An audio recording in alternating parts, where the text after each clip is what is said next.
faire une économie sur les péages que vous partez au ski ou même pour cet été. Je vous montre comment vous pouvez faire. Regardez, ici c'est votre ville de départ, le point A, et que vous voulez aller au point B. Faites attention, si vous suivez bêtement votre GPS, peut-être vous allez faire ce trajet-là, alors que vous aurez pu trouver un trajet comme ça. Et en plus de ça, ce trajet-là, il est peut-être payant à 20 €, alors que ce trajet-là vous coûtera 0 € en péage. On va sur mon ordinateur et je vous montre comment on peut faire ça. Déjà, il suffit de regarder entre Via Michelin et Google Maps. On voit déjà qu'il y a une différence. Le trajet n'est pas le même. Après ici, quand on va sur Via Michelin, il faut faire attention. Regardez, il nous fait passer par la Suisse. Et ici, si vous n'avez pas la vignette, c'est payant. Ici, maintenant, regardez ici le détour que ça fait. Et en plus, ça, c'est une autoroute qui est payante. Alors que moi, non. Quand je fais ce trajet-là, je sors ici et je prends le trajet là que je vous montre avec la souris. Alors, non seulement je coupe, je gagne en kilomètres et en plus, au niveau du péage, j'économise tout ça de péage. Pour savoir le montant exact des péages, regardez ici. Si vous voulez aller de Lille, par exemple, au Cési, donc une station de ski, là ici, vous avez le montant que vous allez payer en carburant. Et ici, le montant que vous allez payer pour les péages. Il vous propose également, si vous ne voulez pas prendre de péage, il montre que vous allez faire une économie de 63 € et par contre, ça va vous faire 3h30 en plus. Et du coup, lui, il fait vraiment un plan global de toute la France. Moi, je vais vous montrer comment faire ça et affiner pour trouver justement les petits morceaux qu'il faut éviter ou est-ce qu'il faut éviter de prendre les péages. Donc regardez, ici, lui, il nous fait passer par la ligne qui est là. Alors que ici, c'est l'autoroute. L'autoroute ici, elle est payante, d'accord? Mais regardez cette ligne ici. Ici, c'est une belle départementale. Et en plus, si vous partez de nuit, il n'y a jamais personne. Vous êtes vraiment tranquille. Donc regardez, ça coupe.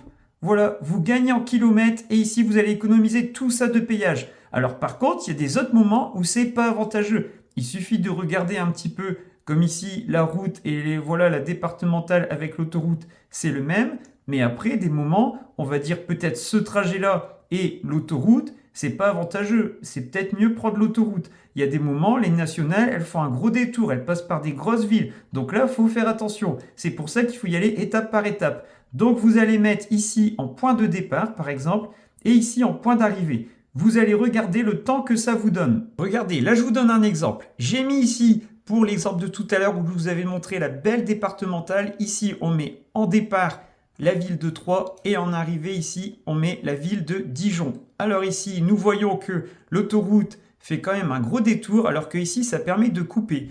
Donc, quand vous mettez ça dans Via Michelin, qu'est-ce qu'on peut voir ici? On a le temps, voilà, 1h52, et combien ça nous coûte en péage? 12 €.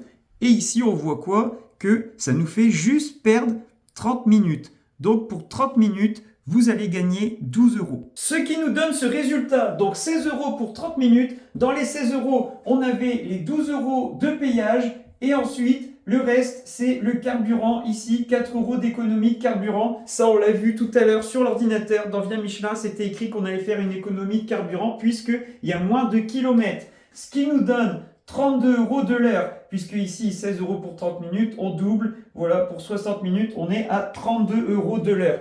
Donc, c'est comme si on vous dit, vous êtes payé 32 € de l'heure pour rouler en voiture hors des péages, c'est tout. Il n'y a rien de compliqué. À votre travail, dites-moi si vous êtes payé plus que 32 € de l'heure.